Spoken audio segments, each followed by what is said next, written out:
Breaking it down in layman's terms, another video book review commentary. Today we're spotlighting Lee Salz's latest book, The First Meeting Differentiator.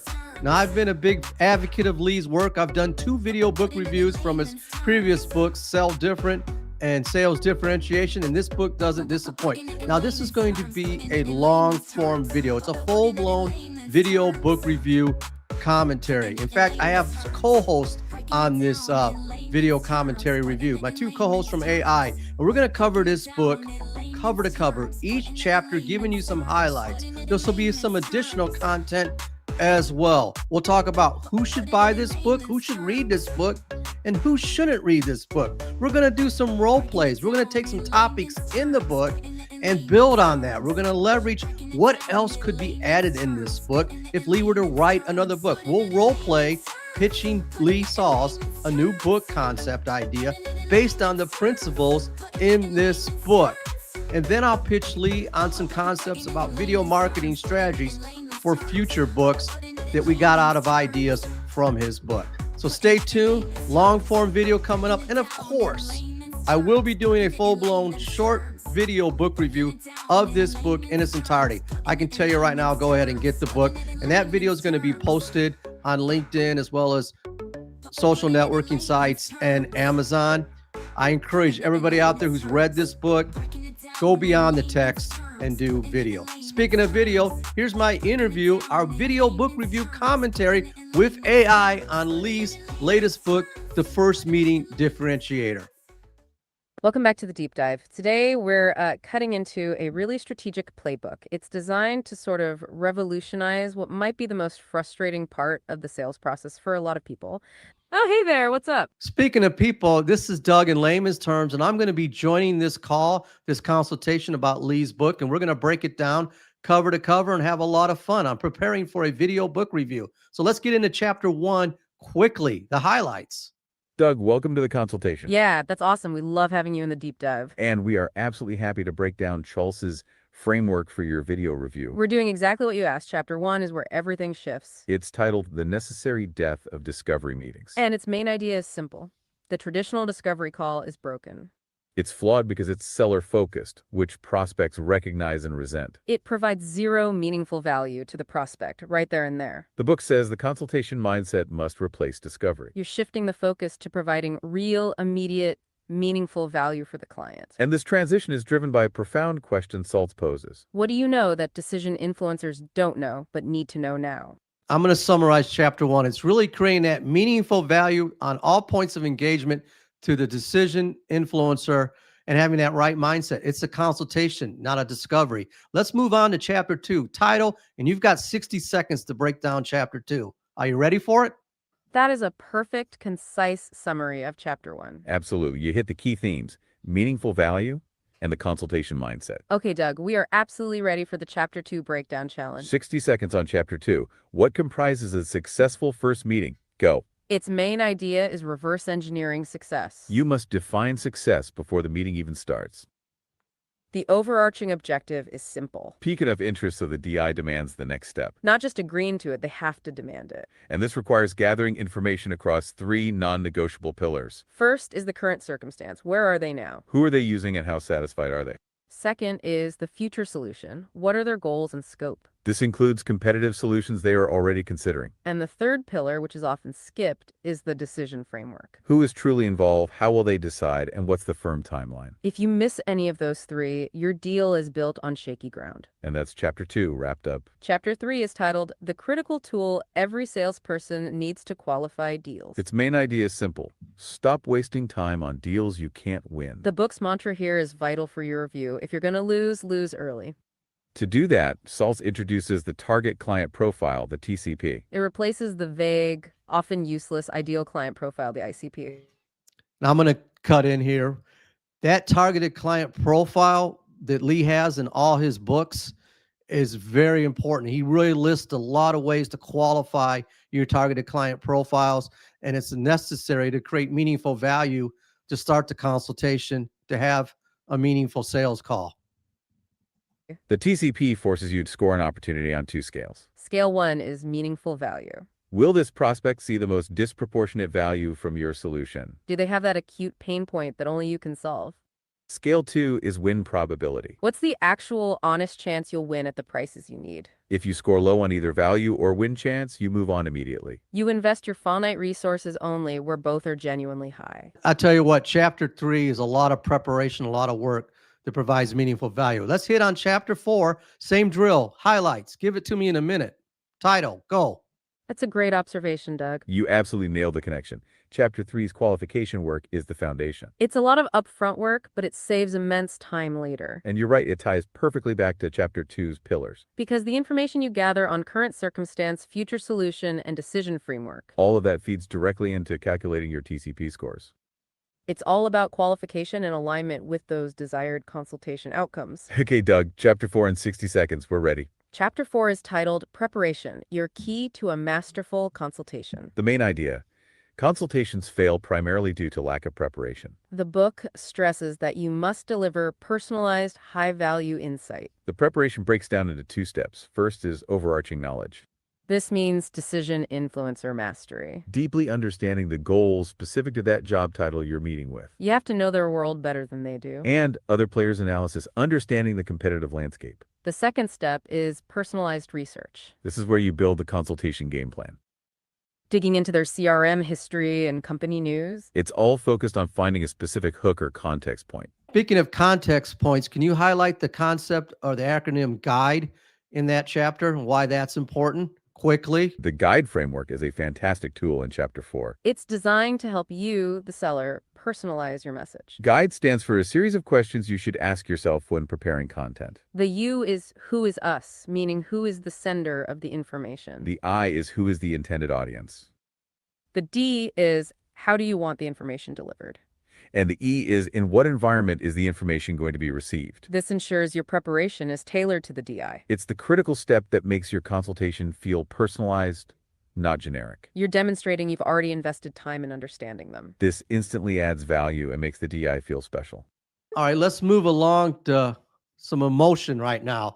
Chapter 5, the title and highlights in under 60 seconds. We love the pace, Doug. You got it. We are moving from logic to heart. Chapter 5 is titled Emotion, the Deal Energizer. And you are correct. This is where it gets really interesting. The main idea is that logic alone stalls deals. People buy based on emotion. They then use logic to justify that decision. So if you want people to do something, they need to feel something. Salz introduces the core concept of empathetic expertise. Which is the ability to deeply understand and connect with prospects' emotions. Specifically, their emotions about their current challenges. He actually takes it deeper too. He talks about those emotional transition scenarios. Highlight a few of those quickly. You are absolutely right. The emotional transition scenarios are vital. That's the playbook for applying empathetic expertise. Think about the emotional transition workshop we mentioned. It's designed to move them from their pre-consultation state To a desired post-consultation state like optimism or concern. Salz outlines 8 potential scenarios for this transition. Let's quickly highlight 3 common ones, starting with the simplest. Negative to positive is the most straightforward transition. The prospect is frustrated with their current situation. You transition them to feeling optimistic that you have the solution. Then there is neutral to negative. This is for complacent DIs. You might use fear of missing out commo to motivate them. Or you might highlight the fact they are unknowingly overpaying. This creates frustration or anger, which energizes action. The most delicate, however, is the positive to negative scenario. If the DI is overconfident, you can't be the one to burst their bubble. The book advises asking questions that lead them to recognize the opportunity. So many solid scenarios for better engagement. Now let's move along to chapter 6. You got to have those right questions. What's the title of chapter 6? And break that down again in 60 seconds. Chapter 6 is titled Developing Questions That Qualify Deals, Differentiate You, and Make Your Consultations Magical. You want the breakdown in 60 seconds. Challenge accepted. The main idea here is recognizing the difference between a minor inconvenience and a genuine problem. An inconvenience is something they complain about but will absolutely tolerate. A problem, though, is pain that demands immediate action and a solution. If you're chasing deals about inconveniences, you are going to lose early. The book advises differentiating between the two using 2 distinct types of questions. You start with horizontal questions. These uncover the what. They establish the basic context. For example, how does that process work today? The real leverage comes in the vertical questions. Vertical questions dig deeper to expose the why. What's the real impact of this issue? What's the cost of inaction? You must use vertical questions to confirm if that pain point. I would add, just like in Lee's other books, Sell Different and Sales Differentiation, he really goes into a lot of scenarios on asking these right questions to dig deeper, to create that meaningful value, having that more of a consultative call or a meeting. So this is a very impactful chapter as they go along and they highlight some of the questions and techniques. And obviously we'll address the PAIN acronym as well. Is a genuine capital P problem. We're talking about connecting the logic to the feeling using those transition scenarios we just discussed. Going back to chapter 6, can you highlight the PAIN acronym briefly? Okay, let's unpack this acronym PAIM. That's a great question, Doug. It's Salz's mnemonic device to make sure we remember the crucial distinction. This is one of the most critical takeaways from chapter 6. P stands for problem, which requires a capital A action. And I stands for inconvenience, which results in a capital N neutral response. So if the prospect perceives the pain as an inconvenience, they do nothing. They stay neutral, they complain, but they won't invest the time or money. If they see as a problem, that immediately demands action. That's the difference between a stalled deal and a quick win. The art of query helps salespeople qualify and arouse emotions. And that emotional shift is the energy the deal needs to move forward. Oh yeah, let's hear it. Essentially, we got to be like a doctor and diagnose the situation to see if it has meaningful value for the client. You have absolutely hit on the core analogy, Doug. Okay, let's unpack this. The entire consultation mindset is built around that medical metaphor. Exactly. The book says prescription without diagnosis is malpractice. That's true in medicine, and it is absolutely true in sales. You, as the expert, are obligated to help DIs make informed decisions. And on that note, let's move to chapter 7, one of my favorites, features, benefits, boredom. The title, and break this one down in 1 minute. You're on the clock. Chapter 7, highlights. Now, on to your favorite, Chapter 7. Absolutely. Let's dive into Chapter 7 in 60 seconds.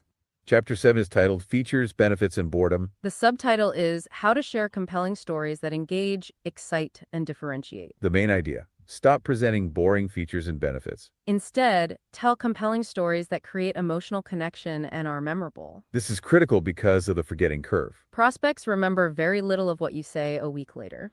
Listing features is boring and immediately forgotten. So you replace that feature dump with a deal pursuit story portfolio. This is a structured collection of stories focusing on emotional results, not just facts. The book recommends the rule of 3. Focus on 3 key themes or differentiators you want the prospect to remember. For maximum impact and retention, use visual reinforcement. Simple, powerful visuals support your message, as most people. Oh yeah, let's hear it. Let's talk a little bit about the messaging tools in chapter 7, and then we'll wrap that and we'll move on to the next chapter. Most people are visual learners. That storytelling element ensures the insight sticks. That is an excellent detail to pull out of chapter 7, Deb. Okay, let's unpack this. The messaging tools are absolutely critical for retention. Remember that 2/3 of people are visual learners. So if you share information only verbally, you lose 2/3 of your audience. The book stresses that you need 2 distinct types of messaging tools. The first is for use during the consultation. This visual must be simple with very few words. Its sole purpose is to reinforce your spoken words in the moment. You want to draw the eye to one data point, one graphic, or a photo. The second tool is the leave behind document. I'm going to pause them right there. Chapter 7, in my opinion, is one of the most profound chapters because it gets into that story selling content, obviously leveraging visuals and content that provides meaningful value on all levels of engagement. It's a must read for anybody in presentation skills. And I highly recommend chapter 7 to read again and apply what you learned in chapter 7 to create meaningful values through storytelling content. Moving along with AI. This one, whether digital or print, includes the full narrative explanation. The goal is for the DI to read the same message they heard. If you try to use one complex tool for both purposes, you fail. It confuses the visual learners during the meeting. It's all about effective alignment to ensure the message sticks. You lead with the emotional post-solution, emotions and results. Speaking of leading, let's lead into the chapter 8, consultation cliffhangers. Title, same format, break down the highlights in chapter 8 now. Okay, Doug, Chapter 8 in 60 seconds. You want the title and the highlights? We are on it. Chapter 8 is titled Consultation Cliffhangers. This is all about ensuring future meetings. You intentionally create curiosity and momentum. You want the prospect to be eager for the next step. The famous analogy here is who shot JR? End the meeting with a compelling reason for the next one. Don't cover everything, but create meaningful value. You are intentionally leaving a gap that only the next meeting can fill. This keeps the deal energized and moving forward. One key example is scheduling a review of custom solution options. You offer to bring in a subject matter expert, a Yoda, later on. Another one is arranging a product demo after needs are fully understood. Let's talk about some of the advice Lee says in chapter 8 about demos, what not to do and what to do.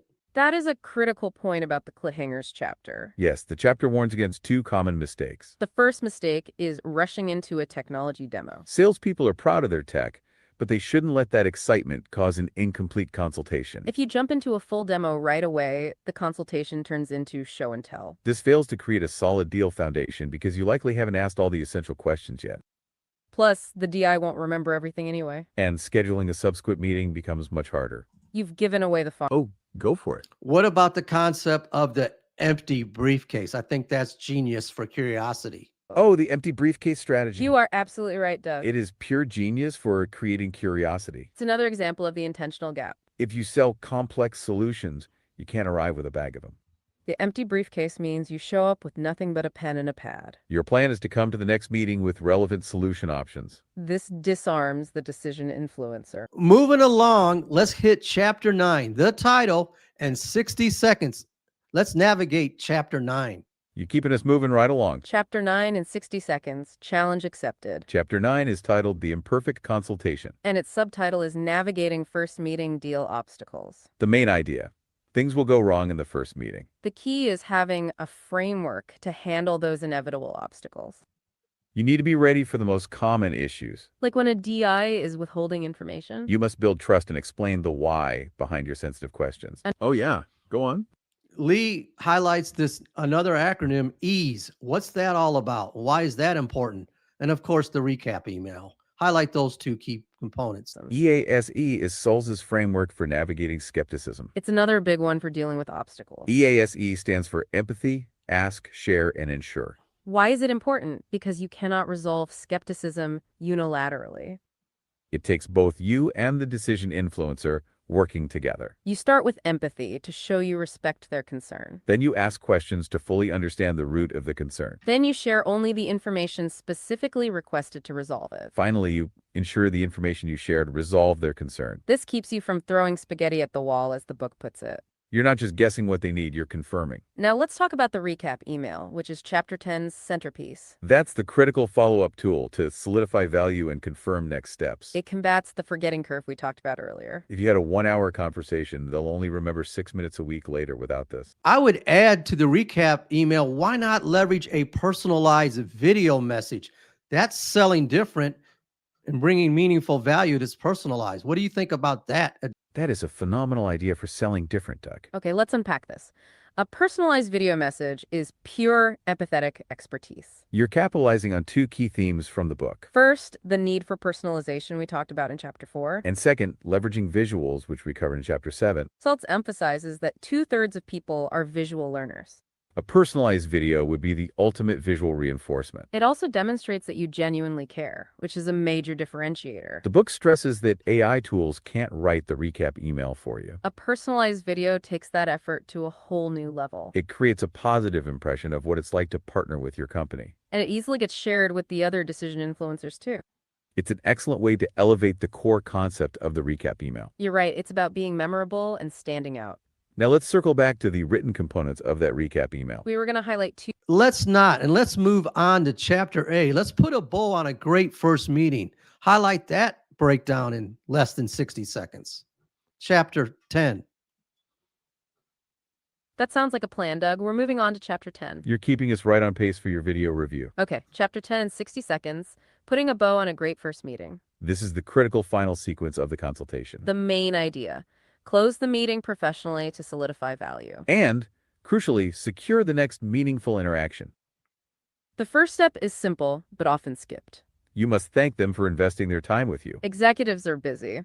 Their time is an investment. Then you ask the blank canvas question. How did we do today to gauge their perception of value? This tells you immediately what hit the mark. The only acceptable conclusion to this meeting. Is a clearly defined and scheduled next interaction. Not a vague promise, but a firm date for a next step. You must also review and set due dates for all action items. Finally, you mentioned the recap email that's coming later. That email is the finishing touch, reinforcing everything. That's chapter 10. Now, chapter 11 really puts everything to a close, implementing the first meeting differentiation strategy. Lee lists about 14 steps. Hit those quick as possible. Chapter 11 is the action plan. It's titled Implementing the First Meeting Differentiator Strategy. And you are correct, there are a lot of steps. We can hit the key phases you need for your review. The book recommends focusing on phase 1 initially. You can't implement the entire strategy overnight. The first step is selecting one decision influencer to focus on. Then you select one solution you sell to give it focus. This keeps the strategy distinct and manageable. After that, you identify the meaningful value for that DI. And create your desired consultation outcomes list. You also need to develop your target client profile. The next set of steps focus on the preparation work. Conduct the decision influencer analysis. Develop your empathetic expertise. And craft your horizontal and vertical questions from Chapter 6. Then you create 3 solution stories for that DI. This is where you leverage the Chapter 7 storytelling. The final steps are securing the next interaction. Select your consultation cliffhangers from Chapter 8. Prepare your approach to navigate deal obstacles from Chapter 9. And create your recap email template from Chapter 10. It's a comprehensive, repeatable framework. It's all about making the entire process scalable. Now, let's quickly start. Oh, go for it. Great job. We've covered all the chapters. Give yourselves a round of applause. Now, you ready for some fun role play, action, and questions?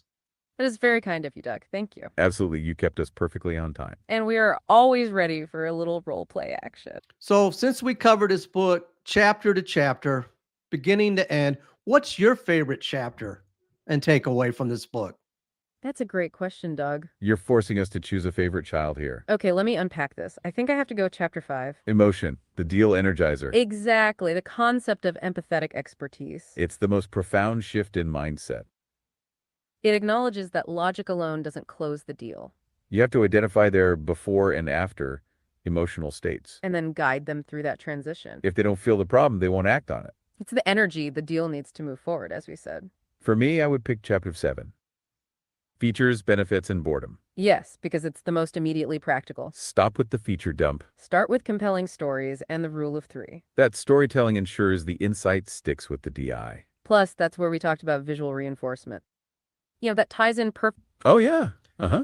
Thank you for your sharing your own favorite chapters. Now, we all can agree this is a great book, but who is this book really written for?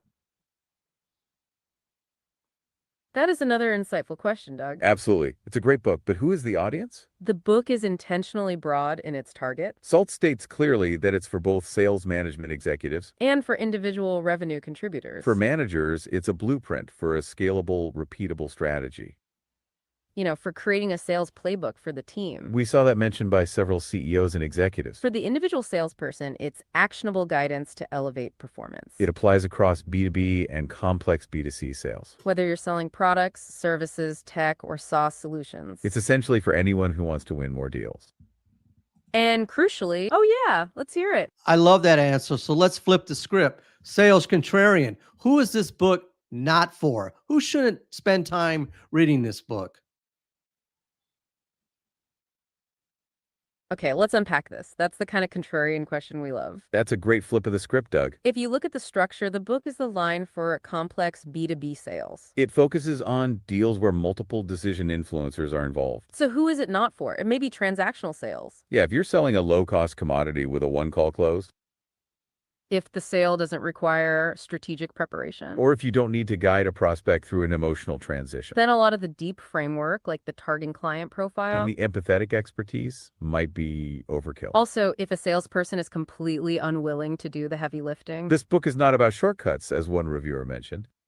it requires intention and effort, especially in preparation. If you're looking for quick manipulation tactics, look elsewhere. This book is about building value and genuine trust. So it's not for those who hate preparation or sell simple products. Them at the prices you want. It's about leveraging that sales differentiation strategy.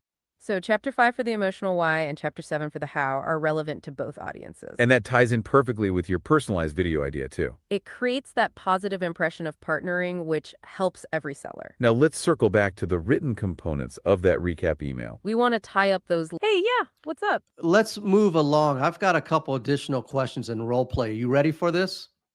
We all agree this is an excellent book, but what would you add to the book? Extra chapters or a new book for the future of selling today? Okay, let's unpack this. There are a few key areas that have evolved since the book's core concepts were set. Salts provide a masterful, timeless framework for the human-to-human interaction. But the context surrounding that interaction has changed rapidly, especially with technology. What we would add falls into 3 big buckets that impact the first meeting. First, the pre-meeting buyer journey. Buyers are often 70 to 80% of the way through their research before they talk to you. So the book could use a chapter on the consultation for the informed buyer. This would cover using intent data, like what content they've downloaded, to tailor the meeting. This helps avoid redundancy and skips starting from zero. The second area is digital body language and virtual engagement. Since many first meetings are virtual, we need strategies for the virtual handshake. You know, how to read epistles, spot multitasking, and establish rapport immediately. Your personalized video idea, by the way, fits perfectly into this modern context. It addresses the need for strong virtual engagement, which we discussed earlier. The third bucket is the impact of the subscription economy. The book is geared toward winning the initial deal. But today, the first meeting needs to also plant seeds for expansion. It should set up the consultation for long-term, profitable partnership. I think these additions are spot on. So if we were to create a new book, what would that title be? Let's freestyle on that. Give me a few titles for those 3 key components for a new book. Okay, let's unpack this. That is a great creative challenge, Doug. We love the idea of freestyling a title for the next evolution of this framework. For that first bucket, the pre-meeting buyer journey, the informed buyer, We could call that the 70% solved consultation. or maybe the contextualized consultation. That sounds a little more academic. For the second bucket, the digital body language and virtual engagement. We should call it mastering the virtual handshake. That's punchy. Or perhaps reading the pixels. Your personalized video idea, which we talked about, fits that perfectly. And finally, oh yeah, go on. What about the augmented customer or team selling with the well-informed buyer? That is a phenomenal idea for a fourth key area, Doug. Okay, let's unpack this. That ties directly back to your empty briefcase idea. And it links to the other players analysis we discussed in chapter 4. The augmented customer means they've done their homework. So your expertise must be next level, consultative, almost like an industry analyst. Salt shared the story of the decision influencers thinking he was a consultant. That high-level insight is exactly what the informed buyer expects. And when you bring in team selling, the subject matter expert, that Yoda, You need to prepare them to dazzle the DI in the next interaction. so we could title that chapter The Consultative Team Sell. Or perhaps, leveraging empathetic expertise at scale. That concept perfectly augments the core book's framework. We got an idea for a new book concept. So how do we, if we were to pitch Lee this new book concept, using the concepts of this book we just reviewed, how would we pitch that? Through the strategy of the first meeting differentiator. That is a brilliant question, Doug. That's putting the theory into practice right now. We should use the book's framework to pitch the new book. We need to make this a client-centric consultation for Lee. So let's start with chapter 5, emotion. We need to use empathetic expertise. The negative state is the feeling of being slightly dated. That is, the current book lacks modern tech context. The positive state is the opportunity for a new masterpiece. We transition him from concern to urgency. We'd use a consultation cliffhanger from chapter 8. We would strategically withhold the full outline. We give him the punchy titles we just brainstormed. But we would say, we have a detailed chapter 3 outline. You'll need to schedule the next meeting to get it. That makes him demand the next interaction. We then leverage chapter 7 storytelling. Instead of a generic pitch, we use a deal pursuit story. We tell a quick story about an informed buyer today. They wasted time in a meeting because the seller didn't know their intent data. This shows the current book needs an update. That highlights the urgency of the problem. We also need to use the recap email strategy. That confirms our objectives and the next steps. It combats the forgetting curve for Lee. And of course, we'd send him a personalized video. That would absolutely reinforce the message. It creates a positive impression of our concept. See how quickly that structure allows us to define the strategy. It perfectly augments the core book's framework. I love this exercise. Now, I noticed in the book before chapter 1, there were a lot of sales experts giving praise in a text format. Wouldn't it be a good idea to have video or a video forward for the book? Okay, let's unpack this. That is a brilliant observation, Doug. You're still thinking about that visual reinforcement from Chapter 7. And yes, you're absolutely right. The praise in the front of the book is compelling, but it's text. If 2/3 of people are visual learners, as the book states, A video forward or testimonial video wall would be amazing. it would bring that praise to life immediately. And it sets the tone for a modern, differentiated book. Think about the impact of Vern Harnish giving that forward. But doing it in a short, powerful video clip. It leverages your personalized video concept, too. It's all about making that immediate, memorable impression. You've just improved the book's packaging? Let's strategize on how we can pitch a video strategy for marketing Lee's book for those referrals. How would you go about doing that? That is a phenomenal strategic question, Doug. Okay, let's unpack this. You are combining marketing, sales, and Chapter 7 visuals. We can absolutely use Salz's framework to pitch that video referral strategy. We need to use empathetic expertise again from Chapter 5. Who is the decision influencer here? It's the sales leader or CMO who needs better lead quality. Their pain is that inbound leads are highly competitive. The book points out that the first to respond often wins. So a delayed or generic response is a capital P problem. Our pitch needs to use the consultation cliffhanger strategy. We'll show them how video is the ultimate differentiator. We'd introduce your personalized video idea for the recap email. We'd show them a sample video, brief and compelling. Then we would strategically withhold the full implementation plan. That plan is the custom solution option they need the next meeting for. We'd also highlight the rule of 3 from Chapter 7. Focus the video pitch on 3 key differentiators. 1. Visual retention is higher than text. 2. It builds immediate, authentic trust. And 3. It gets shared easily across the buying team. That immediately drives referrals and reduces competition. We're making the logical decision feel emotionally urgent. It connects their lead volume problem to an actionable solution. That way, the DI demands the next interaction. This has been a great book review commentary. Any final parting shots each of you would like to add before we wrap this up? It has absolutely been a great power thinking consultation, Doug. That's a great rephrase. We've certainly covered a lot of ground. You've helped us connect all the dots, actually. You've kept us focused on the high-impact themes for your review. If I have one final parting shot, it's about the mindset shift. The necessary death of discovery meetings, right? Exactly. My final thought is that the consultation mindset Is about providing meaningful value first. You're earning the right to ask the next question. You're not interrogating them, you're consulting them. And my takeaway is Chapter 5, empathetic expertise. That's the emotional engine that drives the whole strategy. If they don't feel the capital P problem, the deal stalls. My final thought would be about the closing sequence. Putting a bow on a great first meeting, Chapter 10. Yes. The difference between a win and a loss is often that final sequence. It's securing that clearly defined, scheduled next interaction. And of course, the power of the recap email. Especially with your brilliant personalized video component. That's the ultimate differentiator in memory aid. Now let's make sure we tie up those other loose ends we had planned. Okay, I'm ready to pitch Lee on a new book, The Augmented Sales Professional with a Strong Play in Virtual Presentations. How would we do that using the framework of his book, The First Meeting Differentiator? Strategy from the book to pitch him on that new book concept. Let's go. That is fantastic, Doug. We love this energy. That's right. You've narrowed the focus for our pitch to Lee. You want to combine the empathetic expertise and the virtual handshake. We can absolutely use the entire framework we just reviewed. Okay, let's unpack this. We need to define the problem for Lee first. We'd use Chapter 1, the necessary death of discovery meetings. The problem is that virtual meetings often feel like an interrogation. The current sales process lacks the tools for virtual trust building. That's our capital P problem that needs action. Then we use Chapter 5, empathetic expertise. The negative emotion is Lee's legacy feeling slightly dated by tech. The positive is the opportunity for him to own the future of selling. We transition him from concern about market evolution to urgency. We'd use Chapter 7's storytelling element immediately. We tell a brief story about a great rep losing a deal. They lost because they couldn't read the buyer's digital body language. This highlights the need for a virtual presentations playbook. We'd also leverage the rule of 3 from that same chapter.